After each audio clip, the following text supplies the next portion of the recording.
Alors, bonjour tout le monde, dans cette vidéo, on va démontrer le théorème de Riesz-Fréchet-Kolmogorov, qui est un théorème sur les familles relativement compactes dans les espaces LP.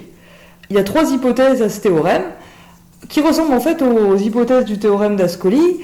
On suppose que la famille est bornée, et on suppose un petit peu mieux que ça, donc bornée en norme P, puisqu'on est dans les espaces LP, on suppose de plus, toujours dans la catégorie bornitude, que on peut rendre la norme P des fonctions f de la famille aussi petite qu'on veut en dehors d'une boule assez grande, en gros. Donc on suppose une sorte de bornitude uniforme à l'infini. Et enfin, on a une hypothèse qui ressemble plus à l'équicontinuité, en quelque sorte, qu'on a pour le théorème d'Ascoli. On suppose que si un vecteur A est suffisamment petit, la translation de vecteur A de f est proche de f en norme P. Donc ça, c'est une hypothèse qui ressemble beaucoup à l'équicontinuité. Sous ces trois hypothèses, ce qu'on va montrer, c'est que H est relativement compact dans LP.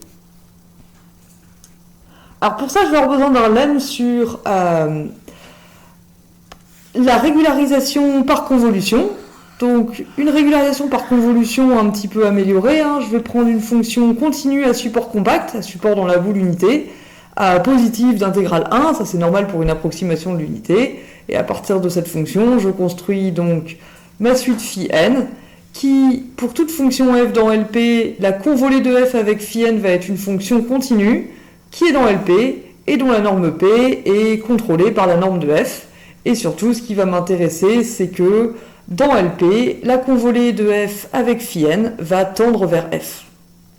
Dans ce cas-là, je vais dire que phi n, c'est une approximation de l'unité normale, ce que je vais allègrement abréger en AUN, parce que personne n'a le temps de dire approximation de l'unité normale pendant un développement. Ceci étant posé, donc en admettant ce lemme, on va démontrer le théorème. Donc on suppose qu'on dispose des hypothèses 1, 2 et 3, et il faut que je montre que H bar est compact. Alors une première chose qu'on peut observer, c'est que, comme Riesz et Fischer nous l'ont appris, LP de RD est un espace complet. Et du coup, il suffit que je montre que la famille H est totalement bornée. Il suffit de montrer que H est précompact, ou comme vous préférez, totalement borné. Que H est totalement borné.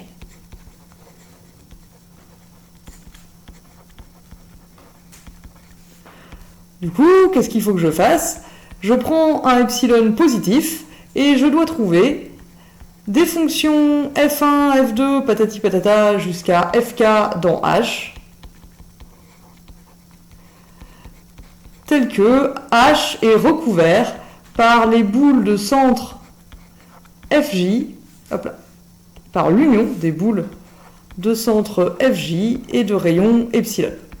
Si je trouve un nombre fini de fonctions de H qui opèrent ce recouvrement, alors j'ai gagné. Alors, comment je vais m'y prendre? Quelle est l'idée? La première étape, c'est que je vais utiliser l'hypothèse 2 du théorème de Riesz-Fréchet-Kolmogorov, celle qui dit que les normes P de toutes les fonctions f de H est petite en dehors d'une boule unité, pour me restreindre à un compact.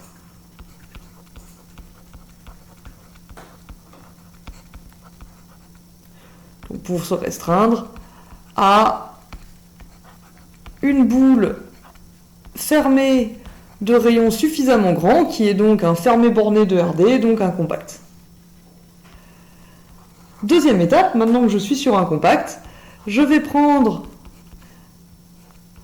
une approximation de l'unité normale et je vais m'en servir pour régulariser les fonctions f de h. Dans ce cas-là, pour tout n dans n, pour tout f dans h, la fonction que je vais noter f tilde, qui est la convolée de f avec phi n restreinte à mon compact k, ça c'est une fonction continue sur k. Et ce qu'on va faire, c'est on va montrer que, à l'étape 2, on va montrer que f tilde est proche de f pour n assez gros. Ça, c'est une histoire de régularisation par convolution. On va montrer ça uniformément en f.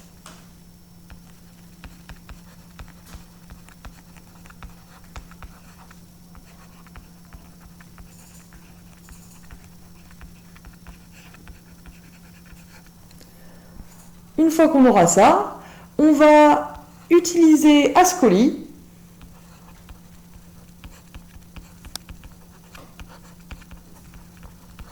Donc on va utiliser le théorème d'Ascoli pour trouver des fonctions dans la famille des fonctions régularisées qui recouvrent ce que je vais appeler h tilde, c'est l'ensemble de toutes les fonctions régularisées f tilde pour f appartenant à h. Et à l'aide d'Ascoli, je vais réussir à recouvrir cette famille par une union de boules de centre fj tilde et de rayon R avec un R que je vais choisir astucieusement. Et la quatrième et dernière étape de ma preuve, ça va être de montrer que les fonctions f1, f2, etc. jusqu'à fk, dont la régularisation donne un epsilon recouvrement par Ascoli, convient, c'est-à-dire me permet de recouvrir H en norme LP. Donc là où il faut faire attention, c'est que ici, quand je parle d'une boule, c'est une boule pour la norme infinie sur les fonctions continues sur K, et là, il faut que je transitionne à un recouvrement de H et non pas de H tilde, avec des boules pour la norme P. Donc voilà le plan, on est donc parti. La première étape, du coup, d'après l'hypothèse numéro 2 de mon théorème de Riesz-Fréchet-Kolmogorov, je sais qu'il existe un R positif tel que, pour tout f dans ma famille grand H, la norme P de f, enfin plutôt l'intégrale de f à la puissance P pour les vecteurs x de norme supérieure à R est plus petite que epsilon sur 5. Puis je peux mettre une puissance 1 sur P, quitte à choisir epsilon puissance P sur 5 puissance P. Et ça, je vais le noter. Donc du coup, si je note K, la boule de centre 0 et de rayon R, la boule fermée de centre 0 et de rayon R, ce que j'ai obtenu, c'est que K est un compact de RD, c'est un fermé borné en dimension finie. Et pour tout F dans H, ce que j'ai montré, c'est que, enfin ce qu'on a obtenu, c'est que la norme P de F multipliée par l'indicatrice de K, c'est plus petit que epsilon sur 5. Indicatrice de K complémentaire. C'est en dehors du compact K que la norme P est petite. Et cette première inégalité, je vais lui donner un nom, je vais l'appeler petite étoile. Et je m'en servirai plus tard. Deuxième étape. Deuxième étape, on a dit qu'on allait régulariser les fonctions de H sur le compact K. Donc je prends une suite, une approximation de l'unité normale, donc telle que spécifiée dans mon lemme là. Et ce que j'ai obtenu, grâce à ce lemme, c'est que pour tout n plus grand que 1, et pour tout f dans LP, donc en particulier pour tout f dans H, f convolé avec phi n moins f en norme P, c'est plus petit que le sup pour un vecteur y de norme inférieure ou égale à 1 sur n, pour tous les vecteurs y de norme inférieure ou égale à 1 sur n, le sup de la translatée de f de vecteur y moins f en norme P. Donc on a ce contrôle sur la distance entre f étoile phi n et f en fonction de n. Or, d'après l'hypothèse numéro 3 de mon théorème, donc vous vous rappelez, c'est l'hypothèse qui ressemble à l'équicontinuité, j'ai un contrôle sur taux yf moins f. Ça me permet de dire qu'il existe un grand N dans l'ensemble des entiers, tel que pour tout n supérieur ou égal à grand N et pour tout y dans Rd,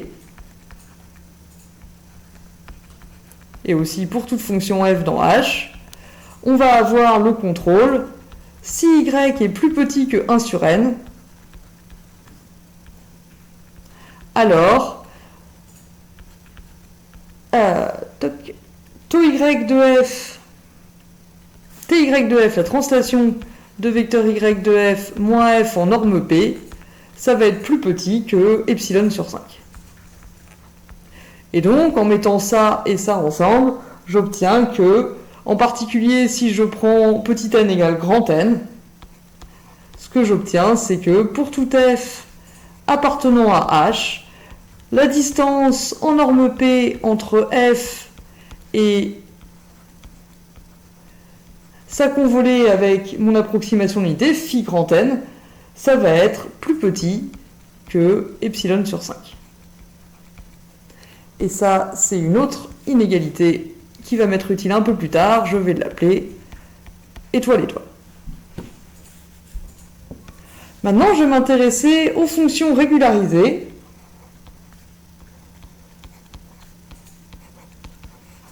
Donc pour chaque f dans H, je vais noter f tilde, la fonction f convolée avec phi n, donc la fonction régularisée, que je restreins au compact K. Et je vais noter h tilde, l'ensemble, la famille de toutes ces fonctions régularisées. Donc h tilde, c'est f tilde avec f qui peut être n'importe quelle fonction dans H.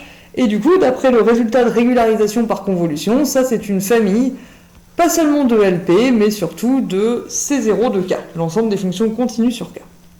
Et c'est à cette famille qu'on va appliquer Ascoli. Alors comment? Il faut qu'on vérifie les hypothèses du théorème d'Ascoli. Donc on a d'une part, si je prends un x dans K et une fonction f dans H, et bah x dans K j'ai déjà dit, je peux borner f tilde de x. Donc f tilde de x, c'est la convolée de f avec phi n. En faisant rentrer la valeur absolue dans l'intégrale, je peux majorer ça par l'intégrale sur Rd de f de x moins y fois phi n de y. Phi n de y, c'est une fonction positive que je peux majorer par l'inégalité de Holder par l'intégrale sur R de f de x moins y à la puissance p dy, le tout à la puissance 1 sur p, fois la norme q de phi n. Donc ça c'est l'inégalité de Holder, et q est choisi pour que, bien sûr, 1 sur p moins 1 sur q est égal à 1. Ça pose pas de problème parce que phi n est une fonction continue à support compact, donc il ne peut rien m'arriver de mal si je calcule sa norme q. Et maintenant, puisque l'intégrale de Lebesgue, puisque la mesure de Lebesgue est invariante par translation, ça en fait ce n'est pas autre chose que la norme p de f. Et la norme p de f, je sais par ma première hypothèse de mon théorème de Riesz-Fréchet-Kolmogorov qu'elle est majorée pour tout f par une borne n. Donc on obtient une borne uniforme pour toutes les fonctions pour toutes les fonctions f tilde, pour toutes les fonctions de h tilde. Donc h tilde est une famille bornée. Pour appliquer Ascoli, il faut que je montre que c'est aussi une famille équicontinue. Donc pour ça, je prends 2 points dans K.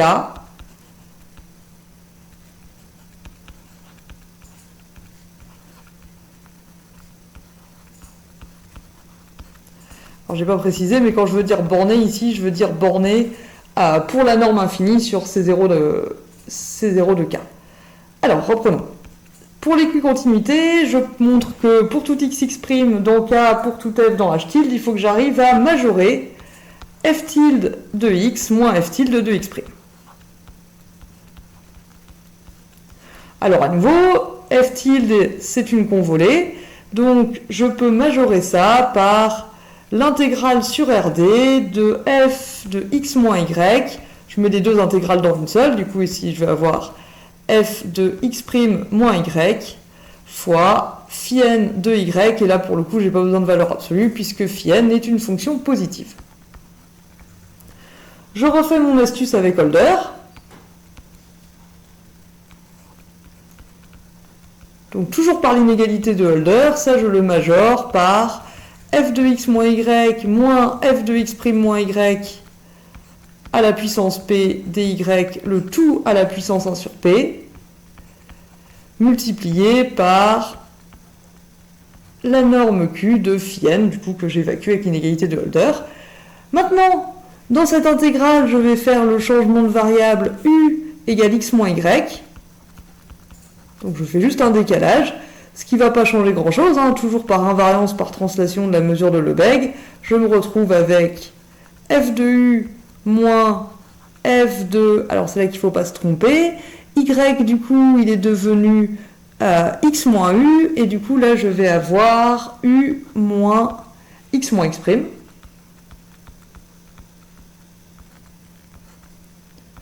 À la puissance p du, le tout à la puissance 1 sur p, fois la norme q de phi n. Et ça, c'est pas autre chose que la norme p. Alors du coup là j'ai mis un inférieur ou égal, mais évidemment le fait de faire le changement de variable n'a rien changé à la valeur de l'intégrale. Et là non plus, hein, c'est juste une reformulation. C'est la norme p de f moins son translaté par x moins x'.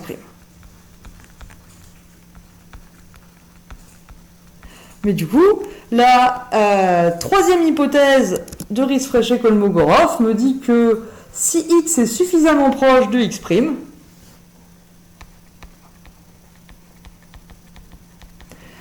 cette quantité-là va être toute petite. Donc pour tout état supérieur à 0, il existe un delta supérieur à 0, tel que si x moins x' est plus petit que delta, alors f moins sa translatée est plus petit que état. Et ça c'est vrai pour tout x, pour tout x' et pour tout f dans h.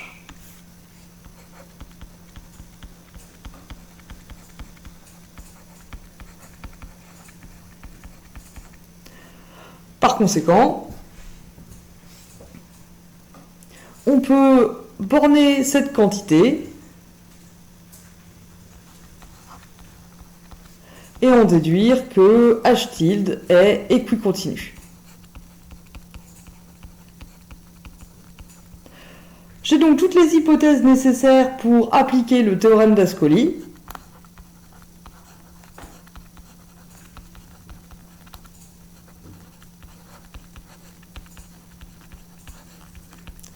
Et ce qu'il me dit, c'est qu'il existe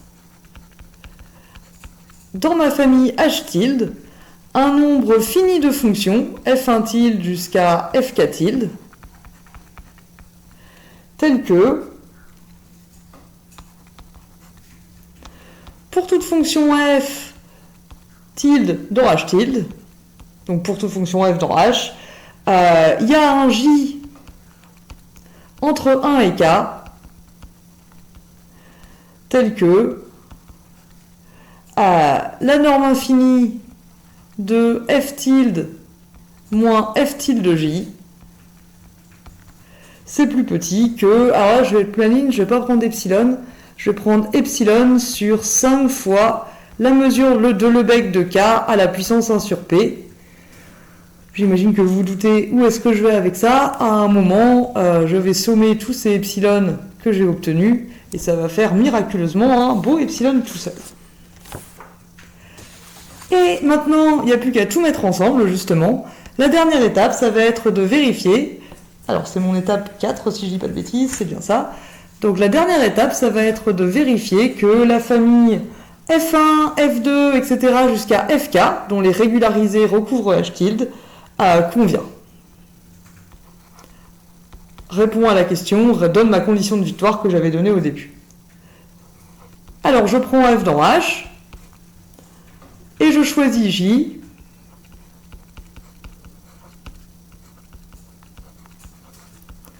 pour avoir ça, hein, pour que F tilde moins FJ tilde en norme infinie, hein, à nouveau c'est Ascoli qu'on utilise ici, donc il n'y a pas de norme P, soit majoré par epsilon sur 5 fois lambda de K puissance 1 sur P. Et il faut que je montre que F moins FJ en norme P, c'est plus petit que epsilon. Alors on va commencer par le séparer en ce qui se passe sur le compact K et ce qui se passe en dehors du compact K. Donc avec l'inégalité triangulaire, on sépare en deux en multipliant par indicatrice de K plus indicatrice de K complémentaire. Hop là, et d'un coup d'inégalité triangulaire, on obtient ça. Maintenant, à l'intérieur du compact K, je vais faire une grande séparation. Je vais commencer par rapprocher F par F tilde. Pour compenser, il faut que je rajoute un F tilde. Et de même, je vais approcher FJ par FJ tilde. Donc je vais avoir un moins FJ tilde, plus FJ tilde, moins FJ. Et tout ça se passe sur le compact K. Donc j'ai ici l'indicatrice. Et la deuxième partie, je vais, d'un coup d'inégalité triangulaire, la majorer par la norme P de F sur le complémentaire de K, plus la norme P de FJ sur le complémentaire de K. Alors, à l'intérieur de cette première parenthèse, je vais encore séparer à grands coups d'inégalité triangulaire. Je vais prendre F moins F tilde en norme P, plus FJ moins sa régularisée toujours en norme P. Ça, tout ça, c'est des choses que je sais maîtriser. Et j'ai les normes de F et de FJ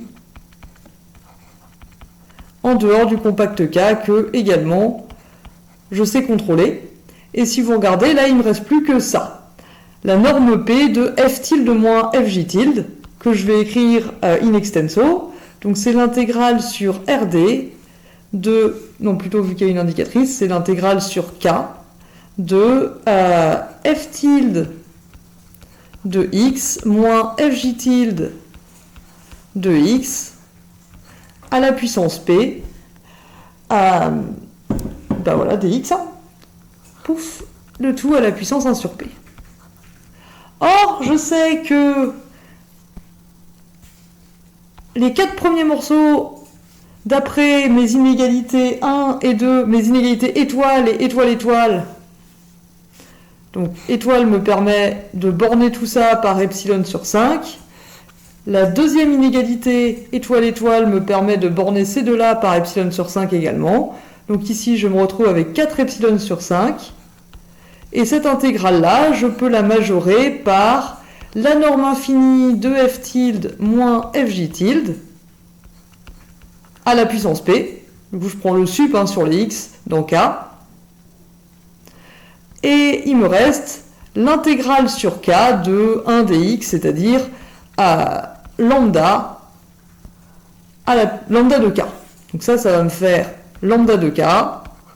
Et ça, je sais le majorer, on a dit, par epsilon sur 5, lambda de K à la puissance P, à la puissance 1 sur P. Et là, ce qui est beau, c'est que comme je le mets à la puissance P, le lambda de K à la puissance 1 sur P devient un beau lambda de K qui se simplifie avec celui-là. Est-ce que c'est pas magnifique? Il me reste epsilon sur 5 à la puissance P à la puissance 1 sur P. Et ça fait, devinez quoi, epsilon. On a ainsi obtenu une famille de fonctions f1 jusqu'à fk dans H, telle que pour chaque fonction f de h, il y a une fonction parmi celles-là qui lui est epsilon proche. Autrement dit, on a montré que h était totalement borné. Puisqu'on est dans un espace complet, ça nous suffit pour montrer que h bar est un compact. Et on a ainsi terminé la preuve.